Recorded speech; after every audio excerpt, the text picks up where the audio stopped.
Hola a todos, esta es la segunda parte del curso y vamos a analizar principalmente la cinemática de movimientos rotacionales. En esta sesión pues vamos a abordar la cinemática y el momento de inercia. En sí las relaciones, bueno, vamos a llegar a relaciones análogas con el movimiento lineal que son la posición, la velocidad, la aceleración y la masa, y vamos a relacionar estos o llegar a unas expresiones análogas que son la posición angular, la velocidad angular, la aceleración angular y la inercia de rotación o momento rotacional. Estas tres primeras pues son directas, son relaciones directas, se van a obtener de la misma manera y para el momento de inercia o inercia rotacional pues sí vamos a elaborar un poco más para poder obtenerla. Eso es lo que vamos a realizar en esta sesión. En la siguiente sesión, en la próxima clase, pues vamos a ver estas relaciones, la relación que hay entre masa y aceleración, que es la segunda ley de Newton o la fuerza, y pues vamos a desarrollar el análogo entre aceleración angular y momento de inercia que van a llevar al concepto de torca, en el cual la torca además se calcula de esta otra manera que está relacionada con la fuerza. Pero ahorita, por lo pronto, vamos a abordar la cinemática. Otra suposición que se va a hacer es que los objetos que vayamos a analizar, como ya vimos la sesión anterior, eh, ya vamos a analizar objetos más complejos, objetos que se pueden considerar como una colección de muchos puntos. Este, y en sí, pues ya nos va a importar en dónde se aplique la fuerza, cuál es la distribución de la masa. En esencia, pues cuerpos más elaborados. La suposición que vamos a hacer sobre esto es principalmente que los cuerpos van a ser rígidos, es decir, que mientras se le aplique una fuerza, el objeto únicamente se va a trasladar o va a ponerse a girar. Lo que no vamos a permitir es de que el objeto se vaya a deformar. Esto no lo vamos a considerar nosotros. Únicamente eh, el objeto bajo la acción de una fuerza se puede trasladar o se puede rotar. También más, otra restricción que vamos a tomar en el curso es que el objeto va a ser una rotación pura, es decir, que no se va a trasladar. El objeto lo vamos a atrapar a un eje de rotación. Este eje de rotación pues va a ser fijo y independientemente de dónde se aplique la fuerza, pues el objeto lo que va a hacer pues va a girar hacia un sentido o hacia otro sentido. Al estar atrapado pues no lo vamos a permitir que se traslade y desde un principio pues tampoco se va a deformar el objeto. Otra simplificación que vamos a hacer es vamos a considerar objetos complejos. Sin embargo, nos vamos a fijar siempre, o el análisis va a ser con respecto a un elemento de masa de este objeto, un elemento P que tiene masa M. Como está atrapado el objeto, pues no le va a quedar de otra más que a este elemento M, a este elemento P de masa M, pues no le va a quedar otra que hacer siempre este tipo de trayectorias, en donde esta trayectoria pues se va a caracterizar por tener una y solo una velocidad angular. O sea que el objeto se va a mover ya sea de esta manera simplificada o de esta manera más elaborada, siempre el objeto se va a mover con una velocidad angular omega. Y esas van a ser las simplificaciones. Ahora vamos a continuar con la cinemática. La cinemática, recuerden que se parte de la posición del objeto. En este caso ya no estamos como en la versión de la primera parte del curso, en donde nosotros podemos estar en el espacio, el objeto puede andar, este objeto puede andar libre por todo el espacio. Aquí ya no, en la cinemática rotacional, el objeto pues siempre va a formar estas circunferencias. Van a ser diferentes circunferencias dependiendo de la posición del objeto. Recuerden que aquí nada más estamos analizando un solo elemento de todo el objeto complejo, pero se puede generalizar a cualquier elemento. Entonces la cinemática pues parte de una posición. En este caso la posición se va a caracterizar por este desplazamiento angular. Vamos a tomar dos desplazamientos angulares y se va a definir la velocidad media angular, pues como la diferencia de las posiciones entre el tiempo. Muy importante, las unidades de la velocidad angular van a ser radianes por las unidades de los ángulos y pues, el tiempo en segundos. Y de manera análoga que en la cinemática lineal se va a definir la velocidad angular instantánea como pues el límite cuando queremos juntar estos dos puntos, es decir, que cuando el intervalo de tiempo pues tiende a cero y pues la velocidad angular pues va a ser la derivada de la posición angular. Y de manera análoga, la aceleración media pues es una diferencia de velocidades y la aceleración instantánea pues va a ser la derivada de la velocidad angular. Y las unidades pues siguen siendo, en el caso para la aceleración, radianes por segundo al cuadrado. Igual y que en el caso lineal, si si la aceleración es constante, pues vamos a llegar a una serie de ecuaciones particulares en donde vamos a poder encontrar tanto la posición como la velocidad angular con estas expresiones bien definidas.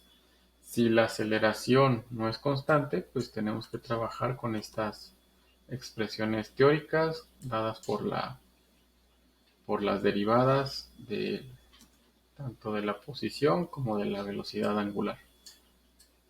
Y en sí, pues estas son prácticamente las mismas relaciones, son análogas a lo que hemos estado trabajando en la primera parte del curso. Hay una relación que está que conecta a ambas cinemáticas, lineal rotacional, y esa relación pues es esta expresión de aquí, de la expresión de la longitud de arco, que está en términos de la posición angular y del radio que estemos analizando algún punto P de masa m. Si derivamos esta expresión de aquí, pues vamos a obtener en particular la velocidad tangencial. Esta velocidad tangencial es, si nosotros estamos analizando este objeto de este punto P de masa m, que se está desplazando, por ejemplo, hacia acá, pues él va a tener asociada esta velocidad tangencial, además además de la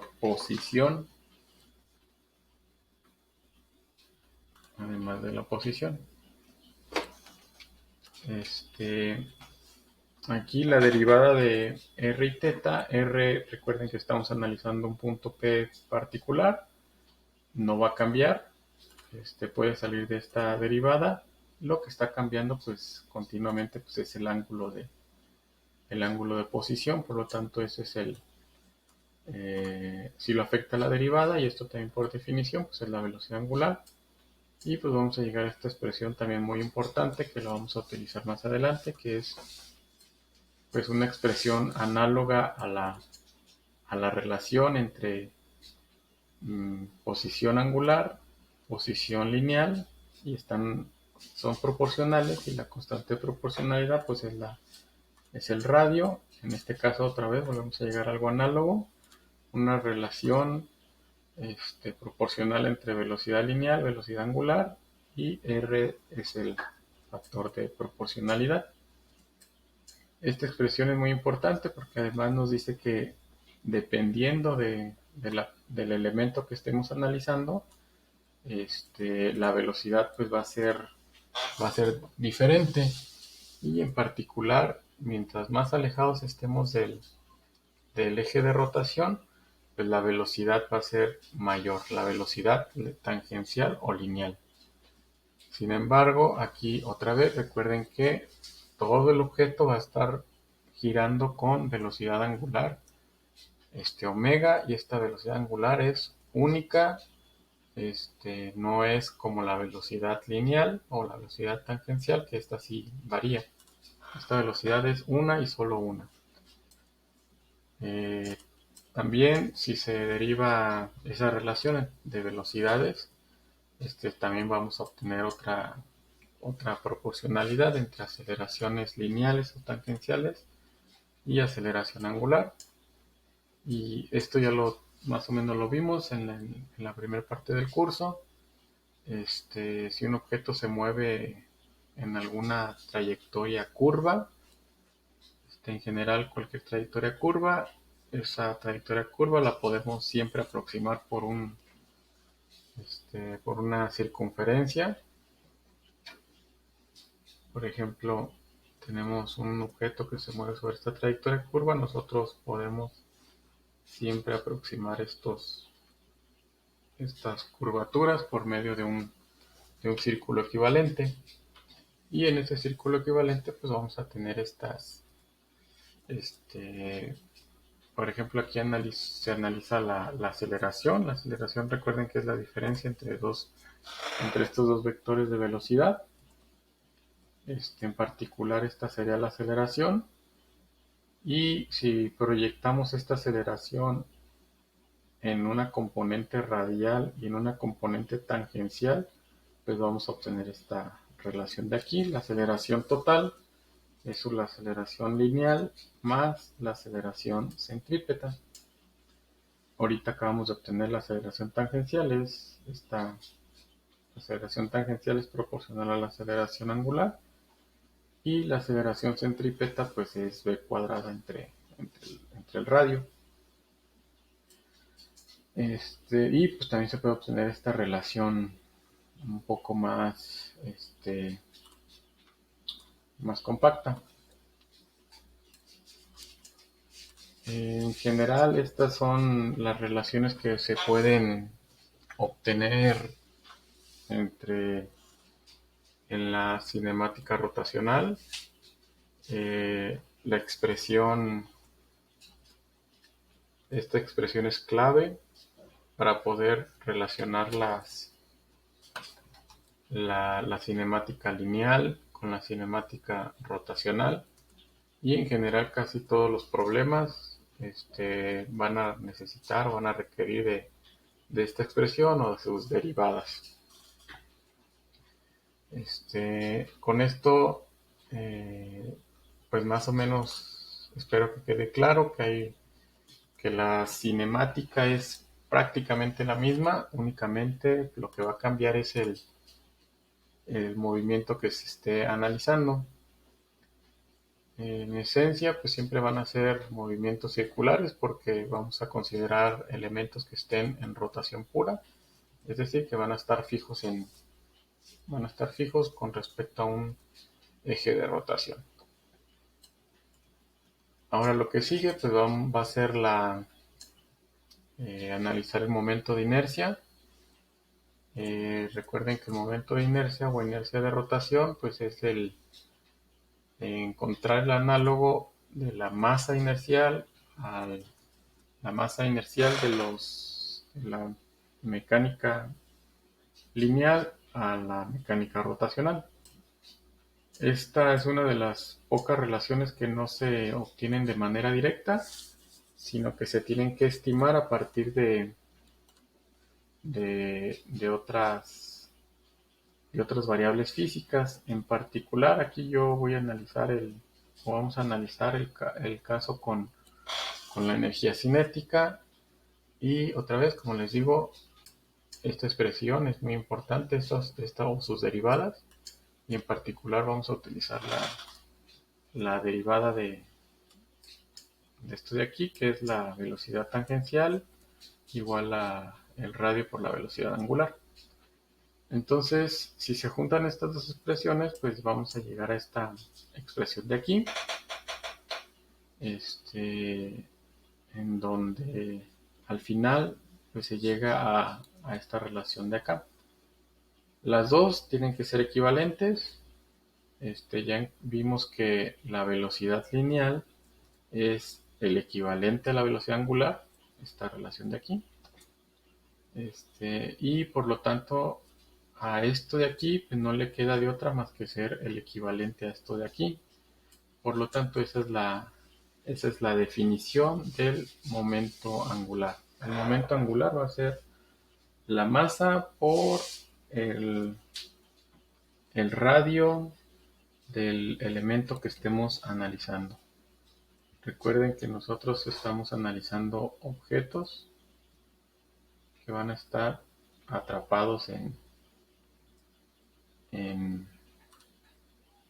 atrapados a un eje de rotación, y este es el radio que aparece aquí de este elemento de masa m. Sin embargo, noten que este análisis de aquí es para una sola partícula, y nosotros pues ya estamos trabajando con elementos un poco más complejos. Entonces debemos de generalizar este análisis a más a cuerpos más elaborados o más complejos. Vamos a tener dos casos en donde el objeto lo vamos a considerar discreto, es decir, un cuerpo complejo formado de muchos elementos, elementos finitos, elementos que podemos contar. Y el otro caso es un caso continuo en donde ya el número de elementos pues idealmente pues va a tender a infinito, o que no los podemos contar, no los podemos separar. El primer caso es el caso discreto. Como les digo, son objetos que podemos identificar y los podemos contar. Son n objetos. Y lo que vamos a hacer es, para cada objeto, pues vamos a calcular su energía cinética. Y esa energía cinética pues está asociado con, otra vez estamos analizando este objeto de aquí, y este objeto pues se va a mover en una circunferencia, y esa circunferencia pues vamos a tener para cada una de ellas esta relación. Recuerden que es muy importante que, a pesar de que las velocidades van a ser diferentes, la velocidad angular siempre va a ser única. Por lo tanto, de esta expresión vamos a llegar a esta otra expresión en donde pues ya vamos a considerar todos los elementos que conforman el objeto, y el momento de inercia o la inercia de rotación pues va a estar dada por la suma de todos esos elementos, de todas las masas por el radio de cada uno al cuadrado. El caso continuo es un caso que se deriva esta otra expresión, en donde pues los elementos de masa MI pues cada vez los vamos a hacer más chiquitos, de tal manera que tiendan a cero. Entonces esta suma de aquí, recuerden que esta suma era una suma finita, una suma contable desde 1 hasta n. Y ahora, como vamos a hacer que el n tienda a infinito, pues le tenemos que, formalmente se tiene que introducir esta expresión matemática de aquí para considerar que el n va a tender a infinito, o de manera equivalente, si n tiende a infinito, los elementos cada elemento del objeto va a tender a cero, y esta expresión que llegamos aquí pues es la definición de integral, y por lo tanto en el caso continuo el momento de inercia pues va a ser esta integral de r cuadrada por la masa. Es una expresión similar a este caso de acá, es la masa por el r cuadrada. Y acá también llegamos a unas expresiones iguales, la masa por la r cuadrada, pero como estamos en el caso continuo, pues la suma se transforma en una integral. Aquí vamos a ver un ejemplo, son ejemplos típicos. Es ejemplos típicos y procedimientos también típicos. Y pues yo únicamente los voy a tratar de explicar. Vamos a analizar a calcular el momento de inercia de una varilla que está posicionada de manera horizontal y que la vamos a poner a girar con respecto al centro de la varilla. O sea, va a estar atrapada aquí y la varilla pues únicamente va a girar alrededor de su centro. Muy importante, es una varilla uniforme, entonces esta posición pues va a ser tanto el centro de masa como el centro geométrico de la varilla. El momento de inercia pide calcular el radio con respecto a la masa, entonces tenemos que encontrar una relación que involucre a los dos elementos. Como les digo, son procedimientos típicos, y la relación entre masa y radio pues la vamos a obtener a partir de lo que es el volumen y la densidad del objeto. El volumen pues es la densidad es la masa entre el volumen, y el volumen pues es esta relación geométrica que es el área de la base por la longitud o por la longitud de la varilla. Para la varilla completa, la densidad sería la masa total, en este caso es M mayúscula, y el volumen sería el área de la base por toda la longitud de la varilla. Pero ahora, si tomamos un elemento chiquitito de la varilla, de todos modos podemos calcular su densidad. Y igual la densidad va a ser el elemento de masa entre el volumen, y en este caso pues estamos tomando un elemento de masa de m. El volumen va a ser el área de la base, que esa no cambia, es una varilla uniforme, y por la distancia de ese pequeño elemento. Por lo tanto vamos a tener una expresión muy similar a la varilla total. Y como la varilla es uniforme, pues estas dos expresiones deben de ser iguales, porque la densidad debe ser la misma tanto en toda como en un elemento de esta misma. Y pues por lo tanto vamos a entender esta relación. Las áreas, como la varilla es uniforme, pues se pueden cancelar, y al final nos queda esta relación entre el elemento diferencial de masa con el elemento diferencial del radio. Por lo tanto, la integral original del momento de inercia, pues la podemos utilizar esta expresión de acá para sustituirla, y al final, para el caso particular de la varilla, el momento de inercia pues va a estar dado por esta expresión de aquí, en donde el integrando esta integral es una integral de las básicas. En particular es r cuadrada, r cúbica sobre 3. Pero aquí no la voy a resolver todavía, ya que en estos temas de momentos de inercia, como depende del radio, los límites de integración pues van a ser un aspecto muy importante para poder encontrar el momento de inercia. Entonces, pues para eso vamos a analizar el caso en el que estamos. En este caso, pues es la varilla que está atrapada en el centro de rotación, en el centro de masa o centro geométrico. Y con respecto a este centro geométrico, si la varilla tiene una longitud total de L, pues las coordenadas con respecto a quién vamos a integrar, pues van a ser desde menos L entre 2 a L entre 2, ya que aquí estamos considerando nuestro sistema de referencia.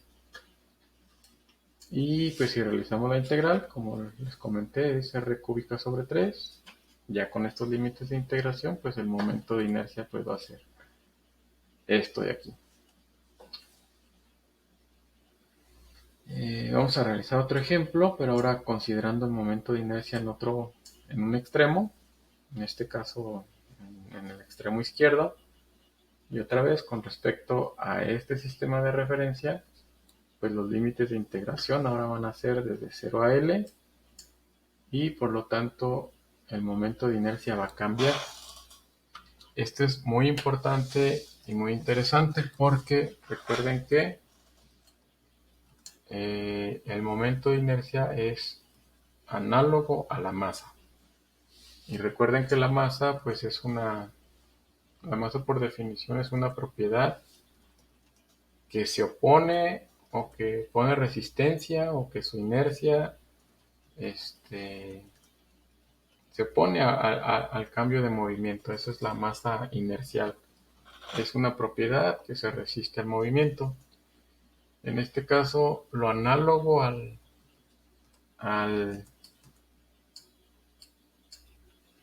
momento de inercia, pues tiene que ver precisamente en este caso, con R. Recuerden que el momento de inercia depende de R.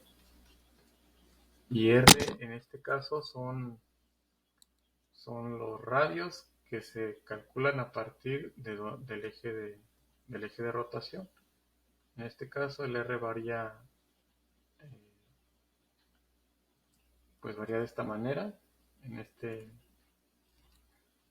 caso, y en este otro caso pues el R varía hasta acá. Por su experiencia, ¿cuál configuración es más fácil de poner a girar? Pues cuando se agarra al objeto de esta manera. Si se agarra del centro geométrico, centro de masa, y se pone a rotar, es un poco más fácil realizarlo que si se agarra el objeto de un extremo. Y pues por eso es el análogo a la masa. O sea, ¿cuál opone menos resistencia a moverse? Y en este caso es más fácil mover de acá, porque tiene un momento de inercia que es 4 veces más pequeño que este otro de acá. Es decir, que tenemos esta relación de aquí. Es más difícil, o tiene más momento de inercia, entre comillas, tiene más masa esto de aquí que este otro de acá. En la literatura se van a encontrar tablas de momentos de inercia, Por lo general, estas tablas de momentos de inercia se van a calcular con respecto al centro de masa o centro geométrico. En particular aquí está el de la varilla que acabamos de analizar. Y existe un teorema que se llama teorema de los ejes paralelos, en el cual nos dice que el momento de inercia de cualquier objeto va a ser igual al momento de inercia del centro de masa, o sea, este de aquí, más este producto de la masa total por la distancia al cuadrado del objeto. Es decir, si nosotros conocemos el momento de inercia de cualquier objeto en su centro de masa, y nosotros ahora queremos calcular cómo sería el momento de inercia con respecto a otro eje, pues lo único que tenemos que hacer es calcular la masa total y calcular la distancia que existe entre el eje de rotación y el centro de masa del objeto para poder calcular el momento de inercia o la inercia de rotación con respecto a otro eje. Como ejemplo, pues el de la varilla. Nosotros en el primer ejemplo pues calculamos el momento de inercia con respecto al centro geométrico o centro de masa, y nos resultó en un doceavo de la masa por la longitud al cuadrado. Como ya sabemos esto de aquí, podemos estimar el momento de inercia en cualquier otro punto de la varilla. En particular, si lo calculamos en esta orilla, pues el momento de inercia en esto pues va a ser el momento de inercia que ya calculamos más la masa total por la distancia al cuadrado. En este caso, la distancia que hay entre el centro de masa y la orilla pues es L medios, y si realizamos estas operaciones pues al final llegamos a al mismo cálculo que realizamos con las integrales. Esto sería todo. Espero que les sirva. Son dos conceptos importantes: la cinemática, que son cosas prácticamente iguales a la cinemática lineal, y el otro concepto pues es este concepto de momento de inercia o inercia de rotación, que es el equivalente a la, a la masa inercial de la mecánica lineal. En la plataforma pues van a haber dos ejercicios. El primero pues es muy relacionado con la cinemática y la relación que hay entre lo lineal y lo rotacional. Y el segundo ejemplo pues tiene que ver con momentos de inercia y la manera en cómo, no la manera, con este concepto de velocidad de energía cinética rotacional. La energía cinética rotacional pues es esta expresión de aquí, y el otro ejercicio pues tiene que ver con eso. Espero que sea de utilidad, y eso sería todo. Hasta luego.